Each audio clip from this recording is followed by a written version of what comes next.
আজি 5 জুন বিশ্ব পৰিৱেশ দিৱস। বিশ্ব পৰিৱেশ দিৱসৰ লগত সংগতি ৰাখি ছানৰাইজ অসমীয়া মাধ্যমৰ বিদ্যালয়ে পালন কৰে বিশ্ব পৰিৱেশ দিৱস।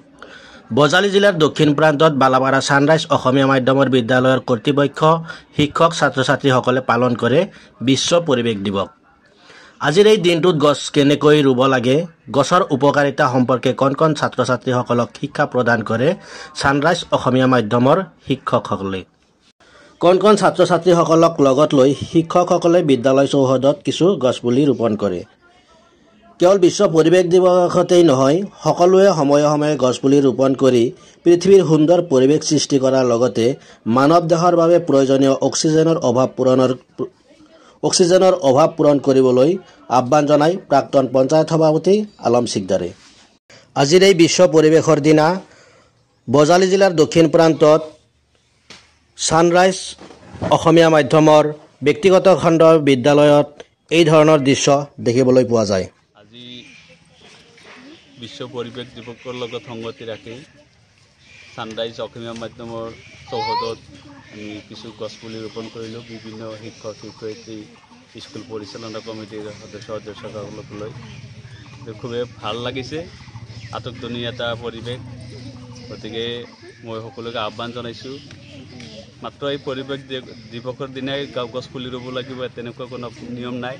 গতিকে আমি প্ৰত্যেক দিনাই আমি গছপুলি ৰুব লাগে, যাতে আমাৰ এই অক্সিজেন আৰু মানুহৰ মাজত যিটো কাৰ্বন ডাই অক্সাইড আৰু অক্সিজেনৰ যিটো ভাৰসাম্য ৰক্ষা কৰি চলিব পাৰোঁ, তাৰ কাৰণে আমি প্ৰত্যেক দিনে আমি এটা গছপুলি আমি ৰোপণ কৰিব লাগে। আমি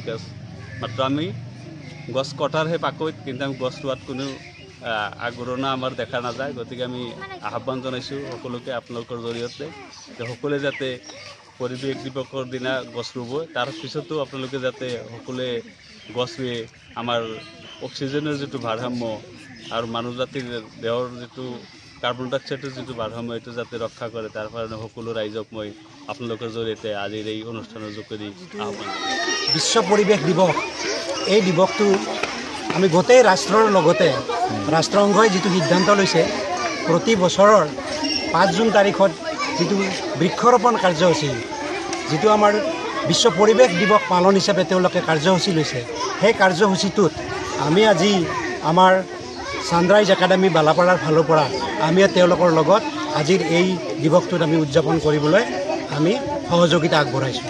আৰু সেয়েহে আজি আমাৰ ছাত্ৰ ছাত্ৰীসকলক লগতে আমাৰ যিটো স্কুল কৰ্তৃপক্ষ অৰ্থাৎ মেনেজমেণ্ট, তেওঁলোকৰ ফালৰ পৰা আমাৰ মেনেজমেণ্ট কমিটিৰ মাননীয় সভাপতি মহোদয়ক আগত ৰাখি আজিৰ এই আমাৰ যিটো পৰিৱেশ দিৱস, এই দিৱসটো আমি উদযাপন কৰিবলৈ আমি হাতত লৈছোঁ।